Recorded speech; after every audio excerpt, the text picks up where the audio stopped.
Greetings, my fellow Starfleet officers. I'm Mike the Birdman Dodd, and this is Future Imperfect, brought to you by SFI.org. Starfleet, the world's largest Star Trek online fan club.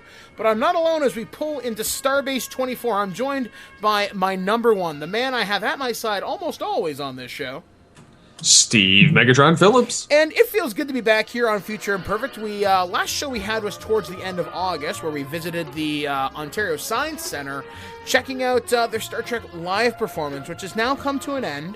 And I don't know where it's going to go next, or if the show's just done. So hopefully you guys had a chance to go out and see that up in Toronto. But I guess let's kind of catch things up and see what everybody's been doing. Steve, of course, let's start with you. Where have you been the last month? I've been doing a lot of different podcast-related stuff. We just got done with Batman Week, where we had a ton of blogs, a full-blown 3.5-hour episode, and just been kind of... and I've been doing a video show called Altered Geek, where I take some various news articles or general conversation of geekery that I've seen around the net and felt like talking about. And how many episodes has that been running for now? I only have 2 out at the moment. I actually am trying to get because my office, now that I've moved in the last month, is in the basement. I have to get a backdrop so that I don't have all of the random totes and washing machine and all that stuff behind me, so that I can record plethora more. Well, I'll have to check out your show on YouTube, so link it in the episode description below, because that's just fun. Well, for myself, over the last month, once again, like you, doing a bunch of new podcast-related stuff. My latest endeavor, and I'm kind of starting to wonder if it will be Twig's greatest achievement anyway. We started doing a My Little Pony show called Last Exit to Ponyville, working with the guys over at Equestria Daily, basically the largest My Little Pony site on the net. The fan base over there, man, what a bunch of really cool guys, actually. They've been really, really supportive. We had our call-in line, which we also have for this show. I use it for every Twig project, and we had over 40 call-ins in like 24 hours. Awesome. I'm still capturing audio for that, because we're going to start putting them at the end of every show. But that's something else, too. We invite you guys to write in to Future Imperfect, which is feedback at thisweekingeek.net, or use our voicemail line, which is 817-717-7202. And, we always want to hear from you. Other than that, cruising around the web as I always do. It's the fall season, which means I'm doing nothing but game reviews. I had the first review out for Mass Effect's Leviathan DLC online.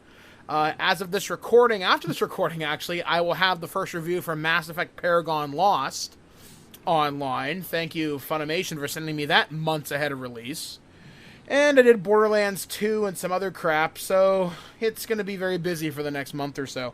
But on today's edition of Future Imperfect, we're going to be talking about the aliens of Star Trek, ones that we've seen on the show or in the movies. Some of our favorites, some of our least favorites. We're not going to get into technical detail because, hey, the Klingons could be an entire show. The Cardassians could be an entire show.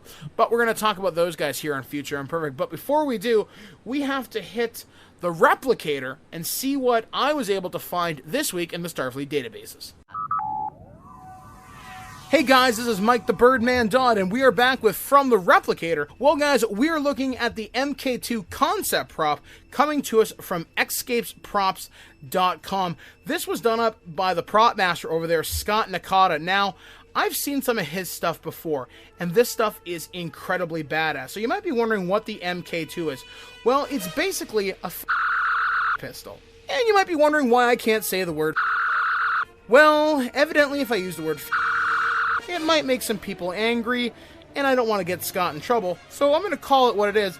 It's a directed energy weapon, which happens to look like something that was inspired by the original series, and, you guessed it, the directed energy weapon you saw on there.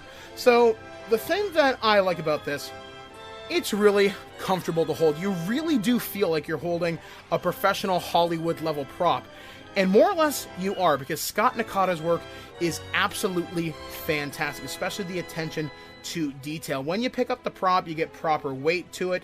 Now, if you got my version, which is the MK2A, which actually has fully metal parts and all the electronics built into it, this thing looks incredibly badass and is actually used for filming. This thing was actually used in a Star Trek web series you can find over at StarTrekContinues.com. But another version, the version you can buy on the website, the MK2, this was the original one that has all the optional upgrades you can see over on StarTrekSecretVoyage.com. Well, the thing that sets this thing apart, like I said, is the detail. When you push the trigger, the emitter nozzle lights up a very vivid, bright blue. The nozzle, fully metal. You could hit someone with this and take out a tooth with it. That's just how much weight there is to it. There's also lines cut into it. Regardless, it looks pretty cool and very much reminiscent of the original series. Another cool thing is you can actually detach the top part of this, which is called the MK1, which is basically a small security and it also lights up, also has a really nice decal on it, which, well, if you saw it up close, it still looks pretty badass, and it does light up from two separate places. There are two buttons you can press, which give you another vivid blue projection of what would be. Now, you might be wondering how much this is going to run you. Well, if you want the version that I have, which is suitable for filming, that'll cost you about $395. You might be wondering why so much. Well, it's mainly metal and the electronics upgrade. However, if you want to get the more basic resin version and, not get all the electronics upgrades, if you want to get the resin version, completely resin, that'll run you about $169. If you want resin but with metal parts, you can get that for about $229, but you will have to purchase the electronic upgrades later. So what I recommend, though, is if you're going to buy this, get the filming version. This thing looks awesome. If you've already put the time and effort into getting a proper Star Trek costume, then I don't think you're going to go wrong with the MK2 concept prop coming to us from escapesprops.com.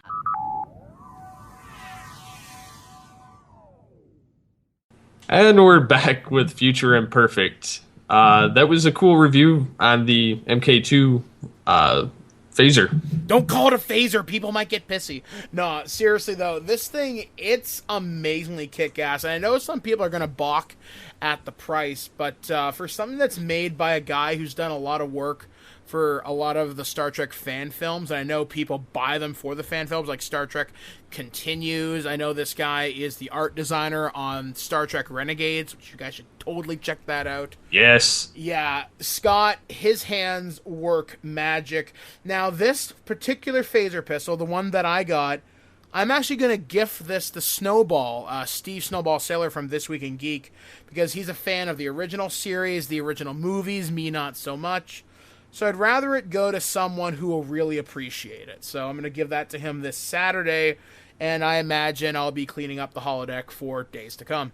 So once again, you can find that over at escapeprops.com. Look for the link below if you want to get something from Scott. Trust me, it's worth the money. And hopefully I'll have some more stuff to review from him for the other show, for thisweekingeek.net. He's doing a custom prop for me. He's doing something from Mass Effect. So he does other stuff too. So you can always get this guy to commission props for you. So check him out. So before we move any further, before we get into our topic today of talking about Starfleet aliens, well, we're gonna take a stroll over to the LCARS computer network and see what we pull up this week. This computer terminal provides full access to the LCARS computer net. It can be operated both by voice and keypad commands. Initiating update. Hello, and welcome to another edition of LCARS. This is Steve Megatron Phillips, and in this edition of LCARS, being that the main episode topic is the obscure aliens that aren't necessarily featured, except for like the one-off or here or there in the Star Trek mythos, meaning we're not covering the Klingons, the Borg, the Romulans, your typical aliens that are featured from week to week. This week I am featuring the Hur'q, which the Klingon word means outsider. and was the name given by the Klingons to a species from the Gamma Quadrant which invaded and plundered Kronos in the 14th century. Among the most valuable artifacts stolen by the Hur'q was the Sword of Kahless, which was only recovered 1,000 years later in 2372, the DS9 episode, The Sword of Kahless. By 2372, the Hur'q were extinct, and their stolen artifacts unrecovered. In that year, a Vulcan geological survey team mining Bacrinium on an uncharted planet in the Gamma Quadrant accidentally uncovered ancient ruins which belonged to the Hur'q. This led to a sequence of events in which Kor, Lieutenant Commander Worf, and Lieutenant Commander Jadzia Dax were able to finally recover the long-lost Sword of Kahless. The Hur'q were also featured in the video game Star Trek Invasion, where they came back through a wormhole and had to be stopped from entering this area of the galaxy to prevent them from taking it over. They were insectoid scavengers whose physiological bodies resembled that of army ants and the army of the samurai.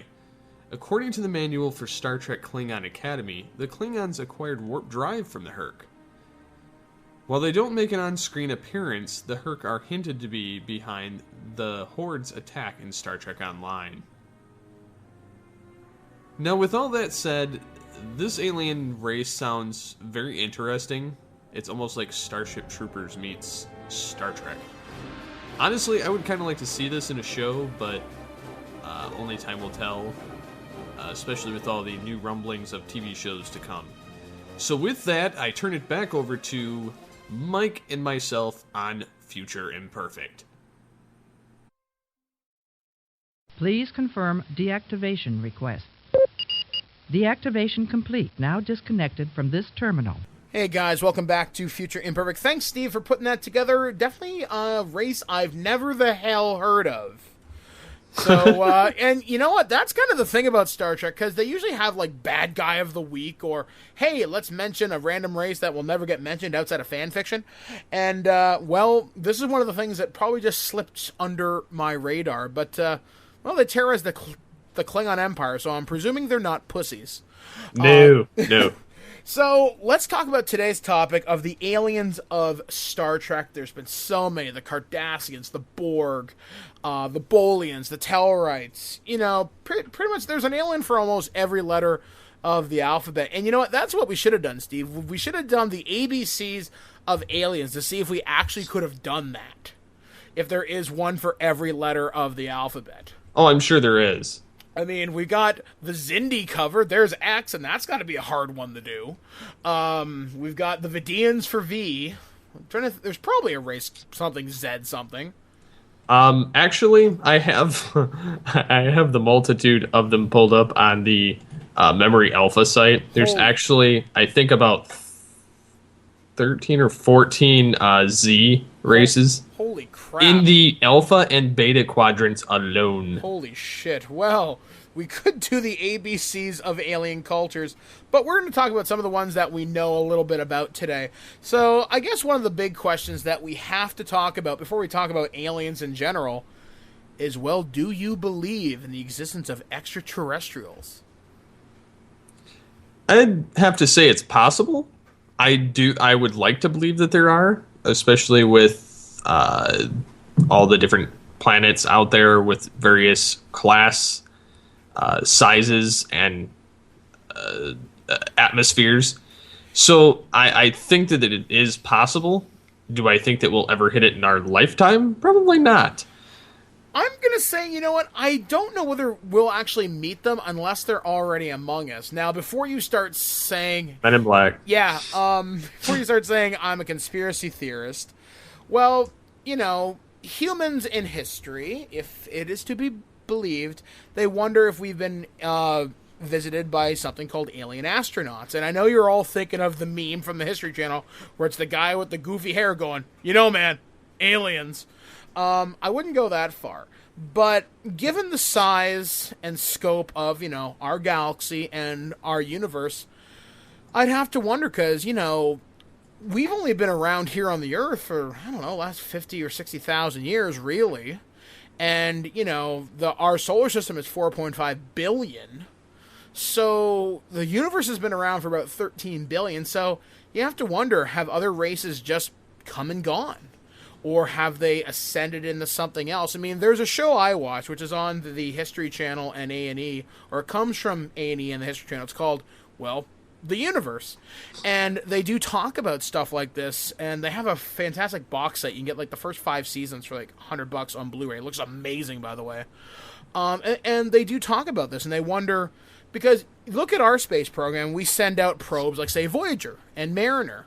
And, you know, Voyager 1 or 2 right now, I can't remember which one, is getting ready to enter the true interstellar medium. Like, you know, past the helosheath, where our sun's solar wind's no longer affected. And it's just going to drop in energy and everything else. And we're really going to see what's out there. So you have to wonder, have other races sent, you know, robotic probes out there? Or, I don't know, you could talk about, you know, machine intelligence, like AI stuff like that. I mean, I'm not saying V'ger's going to come to the Earth and kill us, but, you know, you have to wonder. I mean, if we invent machines, could, you know, we evolve? And I realize that this sounds a lot like Mass Effect.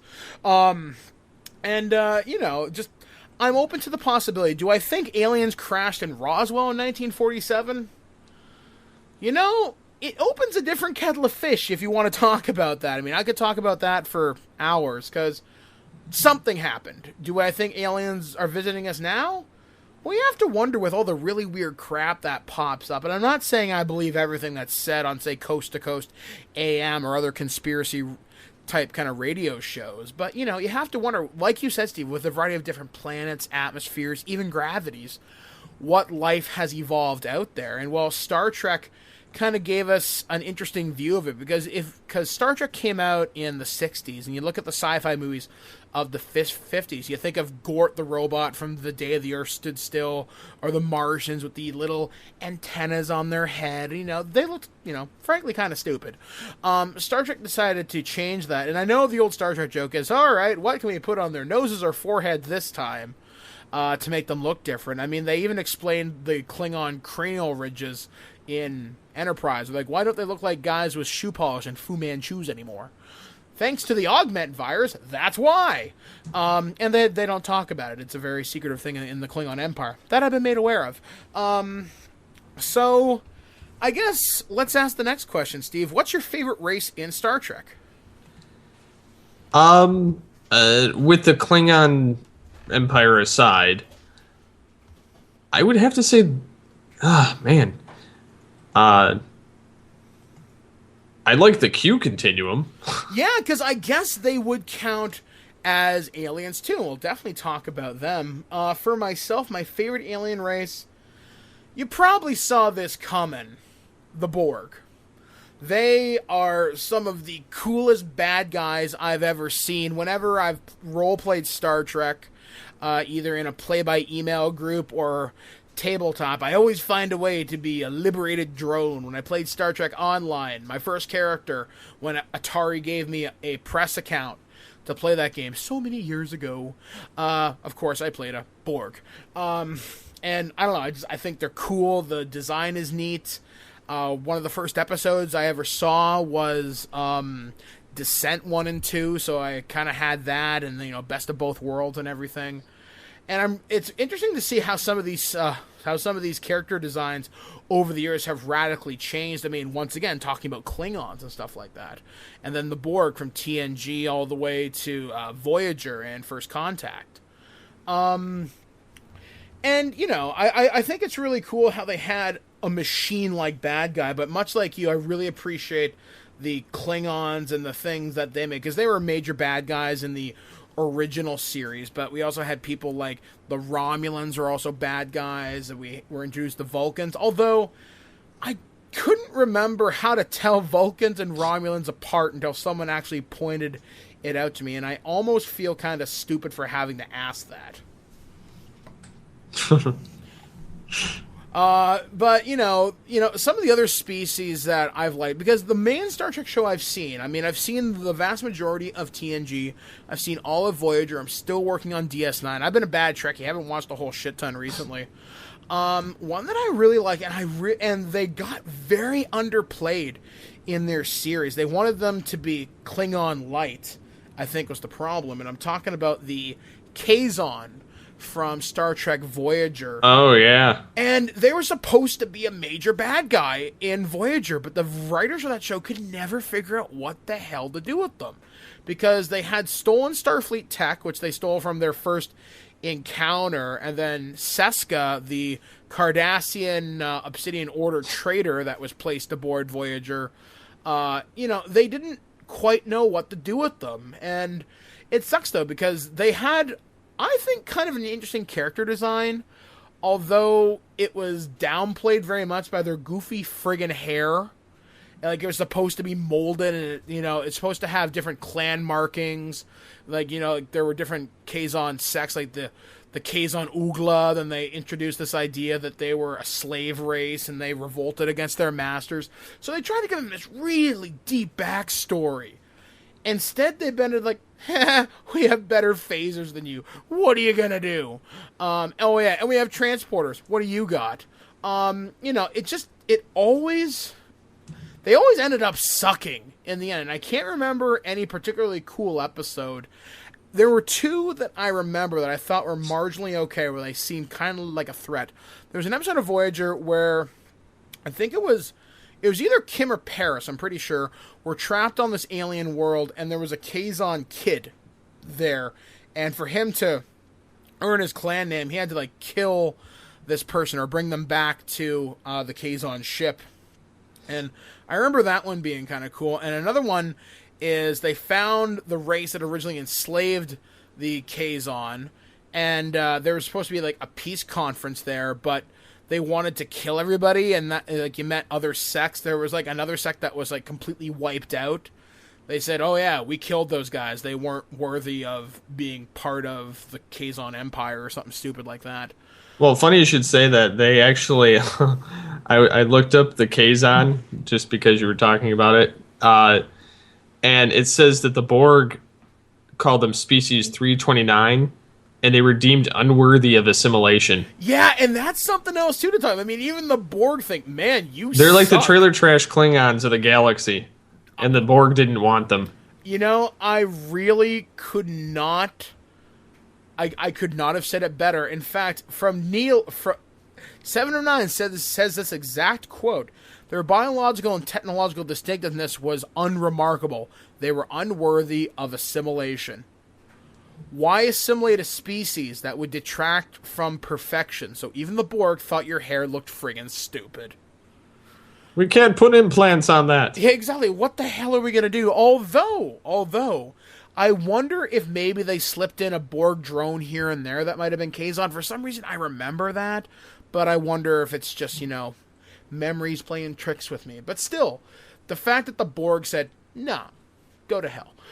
So that's one species that I did a little bit of reading up on and have fond memories. I kind of wish they had become a legitimate bad guy. It kind of reminds me, which will lead into my next alien species, the Ferengi.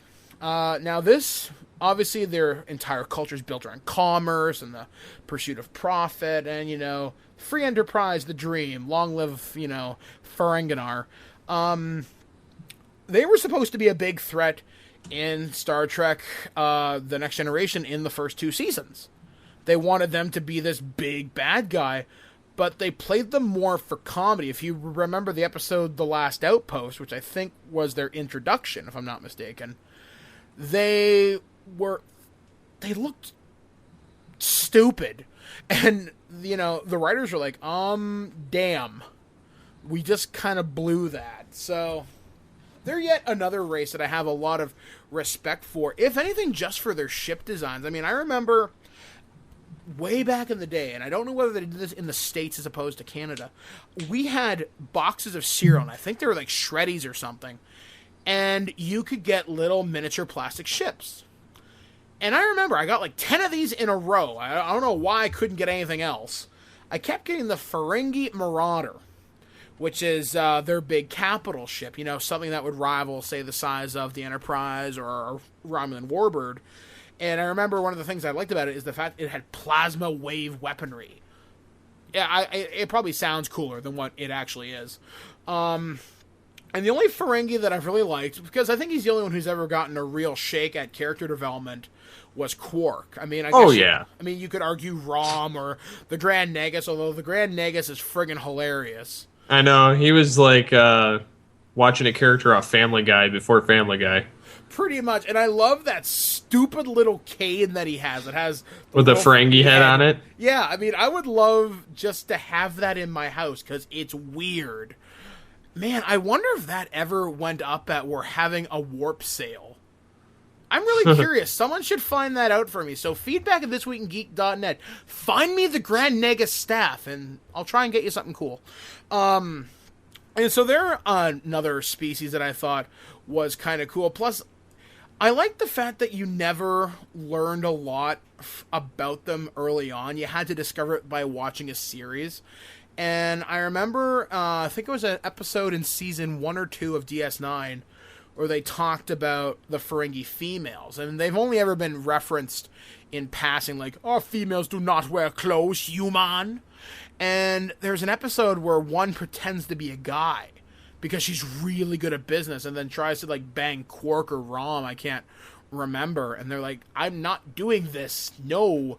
And, you know, I think she rises to a position of power within the Ferengi Empire. So, like I said, I thought that was kind of neat. Plus, I really liked how Nog later on becomes the first Ferengi to join Starfleet. And I know, that's kind of interesting. Now, doesn't he get, like, his leg blown off in DS9 or, like, his arm blown off or something? I can't remember exactly what happens to him. I haven't really looked at his service record. I don't think so. I think he keeps his leg. I know something bad happens to him and he's, like, treated for post-traumatic stress. I know something bad happens, so I haven't got that far in DS9 once again. I know, bad Trekkie. But I really want to know more about the Ferengi. Like I said, I love the rules of acquisition, and I kind of wonder if they're the culture outside of the Vulcans that got explored the most. I mean, really think about that. I mean, look how many episodes where Quark always talks about the rules of acquisition or how things are done in Ferengi society. And think about how often they talk about Vulcans and the Borg, for example. I really think they're one of the more fleshed out species, despite only having, like I said, you had Quark and Rom and Nog as main characters in DS9, and nowhere else in the Star Trek series do you get them other as token bad guys, or they show up for comic relief. Yeah. So there's something you never think about. Cultural development, hey, look to the Ferengi. So Steve, let's hear about some of the species you had a chance to look up. Well, I like the Q continuum, which I've always been fascinated by. It also has like a origin, as mentioned in one of the previous episodes. It has a mention in the original series. Mm-hmm. What that guy Tremaine, right? Trelane, yeah. That was the first episode of the original series I ever saw. Really? Yeah, I remember this specifically because me and my this guy that I knew named Dave, we were going to Anime North back when it was a fairly small convention, maybe 400 or 500 people. So about 1998, and I remember leaving. We were watching something on television, and I'm like, Star Trek? Well, I've never seen the original. I like TNG. Maybe this won't suck. And I saw it, and I'm thinking, man, this looks friggin' cool, because I like Tremaine, because he's, well, an idiot, but a weirdo, but ultimately super friggin' powerful. So yeah, that was the first exposure I ever had to Star Trek, or to the original series, was that particular episode. Yeah, and I always loved that particular concept, but I think it really hit its stride in The Next Generation, and I loved how they kept it going through. I mean, they only honestly gave him the one shot in DS9, and he's like, "It's no fun here. Cisco punched me in the face," and so he goes over to Voyager and flirts with Janeway all the time, and then like tries to lure her back to Earth There were 2 Voyager episodes that dealt with Q. Both of them... Actually, there were 3. Oh, there were 3. Oh. The one that I remember the most was the Q that was named Quinn. And Quinn was the Q that wanted to commit suicide. Yes. And the other Q continued with like, no, that's unheard of. To introduce death into our society would destroy it. And, basically it's putting the assisted suicide argument in front of people. And, I'm not afraid to go out on a limb and say, you know what, I support it in certain cases. Like, if you're a vegetable and there's no hope of bringing you back, well, you're just meat hooked up to a machine. I could kind of agree with, if I were in that position, I would want somebody to do that for me. Yeah, but, if there's even a hope of helping someone, then, but you don't want people to suffer. And this Q had looked upon immortality as a curse. And that's something, that's a legitimate question. If you knew you were going to live till existence itself was done, and even then you could be like, oh, I'm just going to go back. You have to think about, would you eventually become so bored or so disenchanted with existence itself that, maybe it's the next great frontier, so to speak. The Q are interesting in that regard because you can pose a lot of different philosophical questions with them. Another one is, I remember when the child Q's son was Q2. Q2 was brought aboard Voyager, and he had to learn responsibility and everything, and he really enjoyed trying to be a part of Starfleet. And then he's like, you know what, I'm going to use my powers for good. I'm not going to be like my father here. And John Delancey's like, oh, you'll learn soon enough. But yeah, that's a really good example of introducing alien species as like metaphors or symbology for, I guess, once again, people. And I guess that's something else we could put with the Ferengi. If Q represents different philosophical questions and that desire to be godlike, looking at the Ferengi, that's obviously human greed and how it can twist things. I guess the Borg would represent, our integration of flesh and technology, because prosthetic limbs are getting better all the time. There's like new voice boxes for people. They can replace eyes and hearing. And not even that. I mean, you look at the Borg, you have the fact that you have a whole collective of people all on the same wavelength, plugged in together. Yeah, constantly. I never even thought about that. And it's showing how it's better to be the individual over the one group. The hive, so to speak. Yes. Yeah, so, I mean, I guess, Gene Roddenberry and all of them foresaw this. I mean, think about the Borg Collective as Twitter and Facebook were all linked in. 1,000 thoughts at once. Man, that's really deep. And the Klingons are rage, and Romulans are just illogical. I mean, could you maybe make the argument that maybe the Bajorans and the Cardassians, could they represent the wars that always happen in the Middle East? Or I guess with any indigenous people. It's them fighting over the Holy Land. Yeah, so I guess... So, I mean, each facet, each alien race represents a different part of the human psyche. That's really cool to actually kind of think about, to just expand upon that, actually. I mean, and that's another species that we haven't talked about, is the Bajorans. Now, I didn't bring up the Memory Alpha article on them, but I know enough to talk about them, and I'm really intrigued by their spirituality. Like, I liked the Kai that got left on the planet where you, in theory, can't die. It was an episode in the first season, or second, and Kai Paka went to a planet with Cisco O'Brien and some other people, and there was something in the air, some nanoprobes or something, that made it so they'd heal all wounds, where if you got blown away by a phaser blast, you'd be back in 10 minutes. Oh, wow. And the war never stopped. They've been fighting for centuries. And Voyager, or not Voyager, and DS9 introduced a way out. They could beam through it. And they're like, please help us end this terrible war. And Kai Paka says, you know what? My future isn't here. And she says to Kira, you're the future of our people. Let me stay here. This is what the prophets want to have happen. And I don't know. I really like that, how they introduced just more elements of the spirituality through the episodes, talking about the prophets, the fire caves, the paw races, these demonic bad guys, and just how it really influences a lot of people on Bajor's behavior. I mean, religious extremism, and we see that in our society every day with the unfortunate suicide bombings or attacks. And, you look at Starfleet with them trying to intervene and clean up after the Cardassian occupation. Like I said, I'm seeing a lot of parallels to real life, and I really don't want to make any bad statements about it. I mean, obviously, war is a terrible thing. Reclaiming your land is a very good thing. But, I'm not saying the Cardassians were right. Oh, hell no. Because, they committed war crimes. So I guess you could compare them to Nazis, I guess. Yeah. And I almost feel kind of dumb for just coming up with these revelations on the spot. But part of the beauty of Future Imperfect here as a show is because I'm rediscovering what it means to be a Trekkie and, finding new things as I think about them.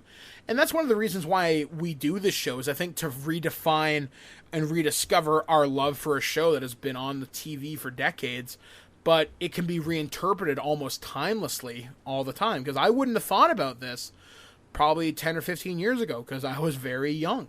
Now that same thing here. And I think that, adding in our unique perspectives into this, I think that it helps break people away from they're just people standing on the bridge all the time.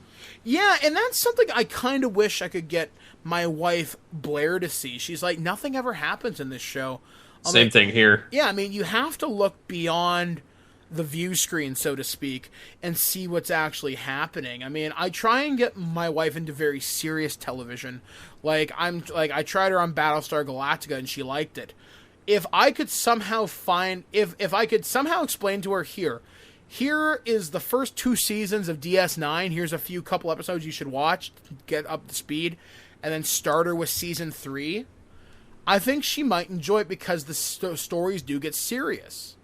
And that's something, I guess, once again, the alien species are used as kind of metaphors. I mean, you look at species 8472, they were a reactive species, and a species that should never have been discovered except through the Borg screwing around with transwarp and fluidic space. And it bit the Borg in the ass. Rear. Yep. Yeah, I mean, they came at them hardcore, thinking, you touch us, we're going to wipe you out. And worlds upon worlds were destroyed of Borg. That's trillions, if not larger numbers of lives lost than any other time in Star Trek history that I can think of.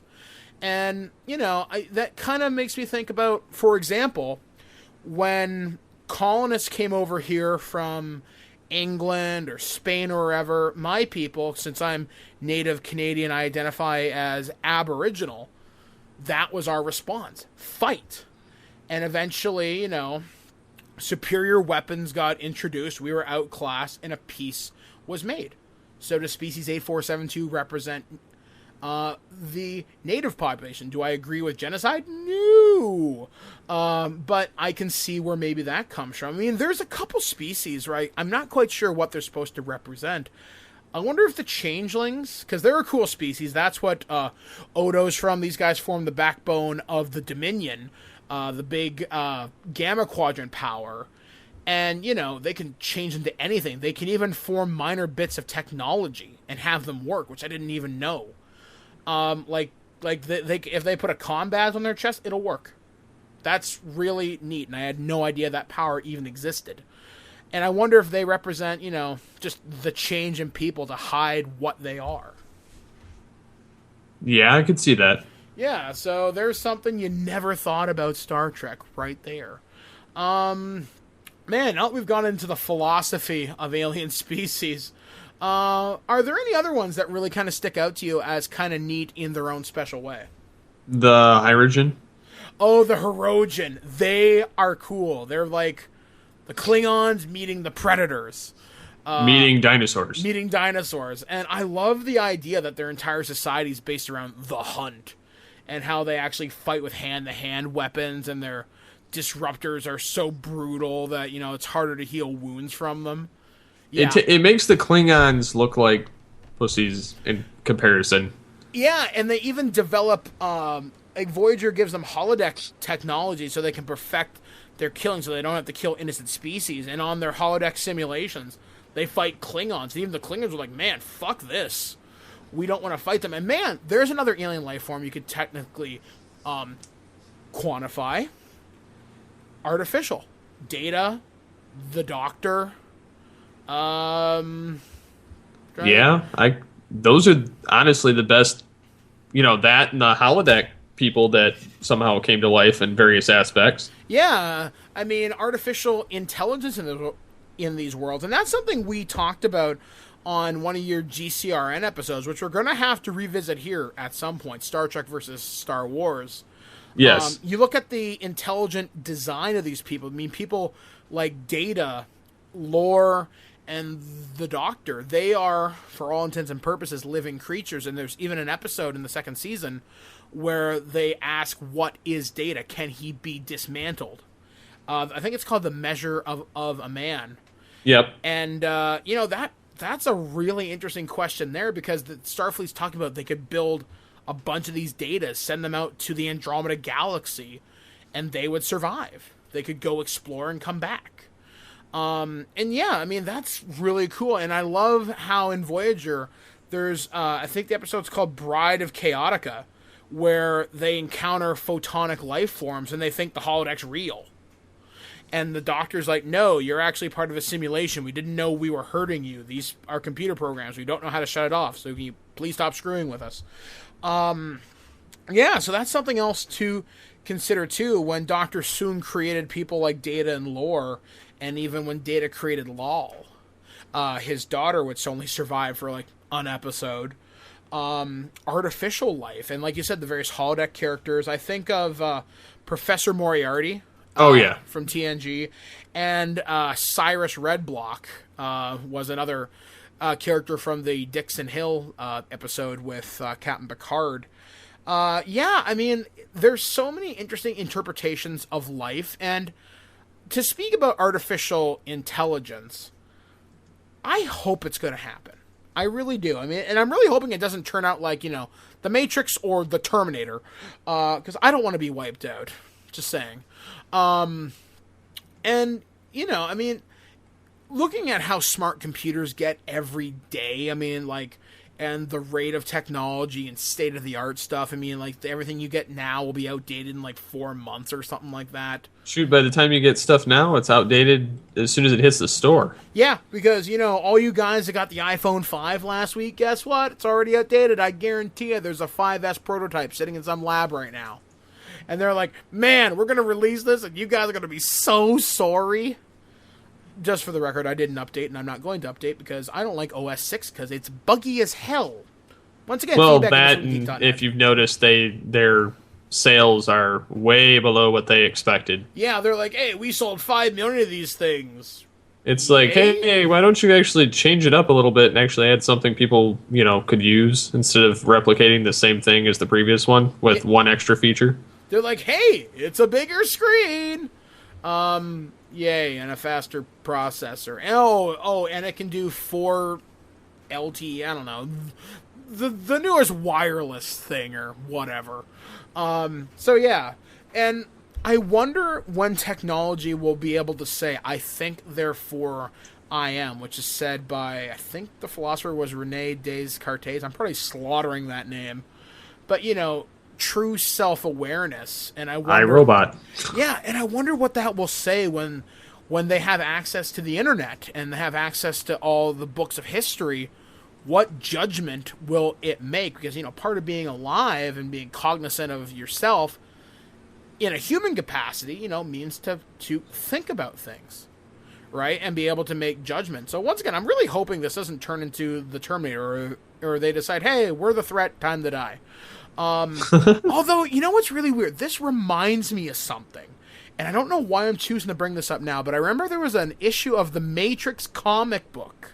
It was a short story where the machines chose a guy to pilot a spaceship to go out and intercept aliens that were whipping asteroids at the Earth.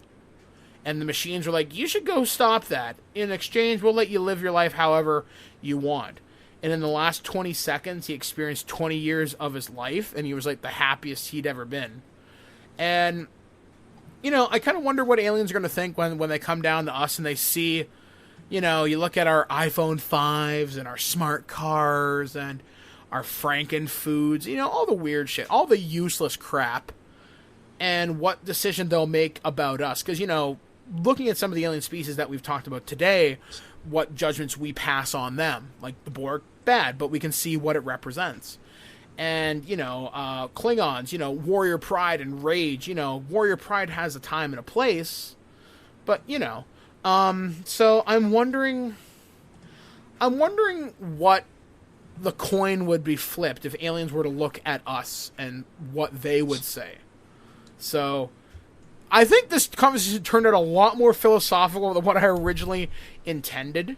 Yeah, we started out with aliens and ended up with philosophy of aliens. So we've kind of come full circle. We thought about, well, what we think about aliens, but I wonder what they would think of us, whether we are indeed welcome to join the galactic community, much like the Vulcans, where they originally deemed Earth too primitive. I kind of wonder if they'd still make that thing when they see us. But hey, if you've been following the news this past week, they were talking about how warp drive is theoretically more possible than they thought. So yeah, I was very intrigued by that. I'm really hoping, because I really think for humanity and, you know, our species to survive, we have to expand and see what's out there. But there's terrifying things like gamma ray bursts and wandering black holes and magnetars and cosmic radiation, which will not give you superpowers but turn you into a giant tumor. And, you know, just all sorts of crazy space phenomena out there. But man, let me tell you, am I excited to see it? Like, holy crap.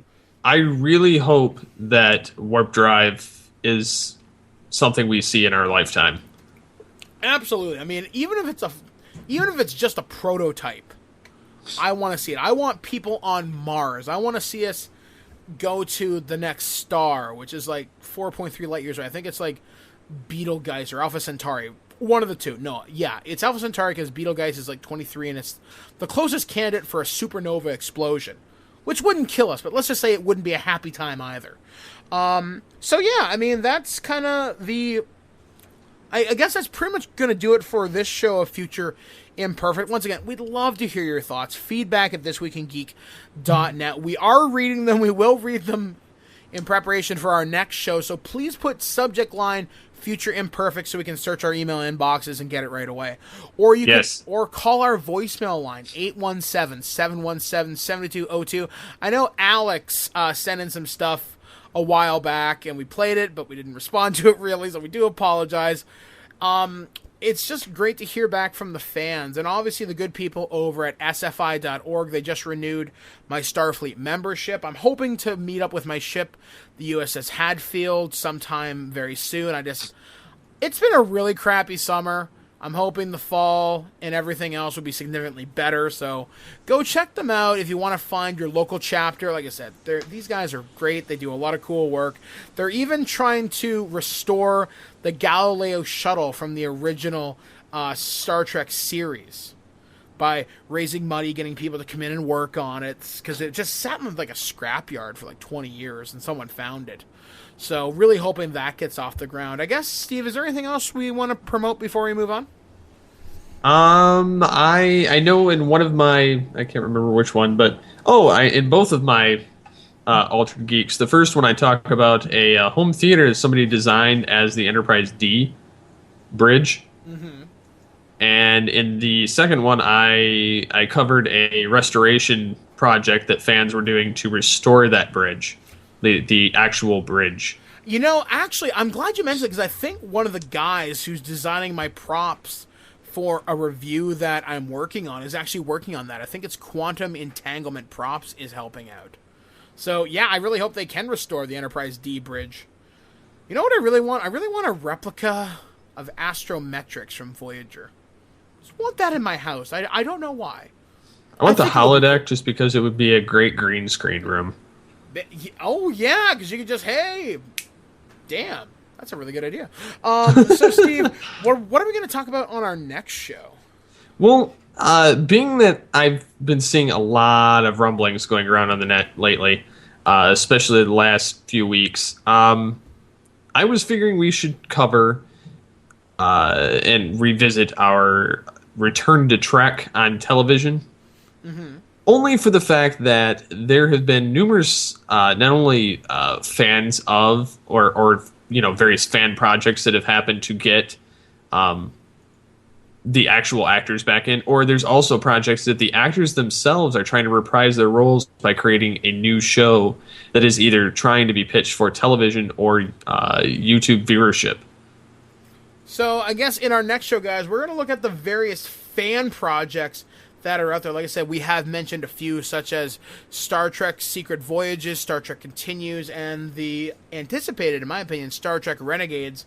Now, hopefully, in relation to some of these fan projects, we will have some interviews from people that are involved in this, and there's going to be some pretty big names. I can't make any promises right now, but the Birdman often delivers what he goes after. So we'll talk about that on the next Future Imperfect, which will be later on in October, which is going to be a slam busy month for me. And I guess one thing that I want to promote, on October 17th till October 20th, I am doing a 72-hour straight marathon of the entire Mass Effect series for the Child's Play charity, and I'm playing for Toronto Sick Kids Hospital.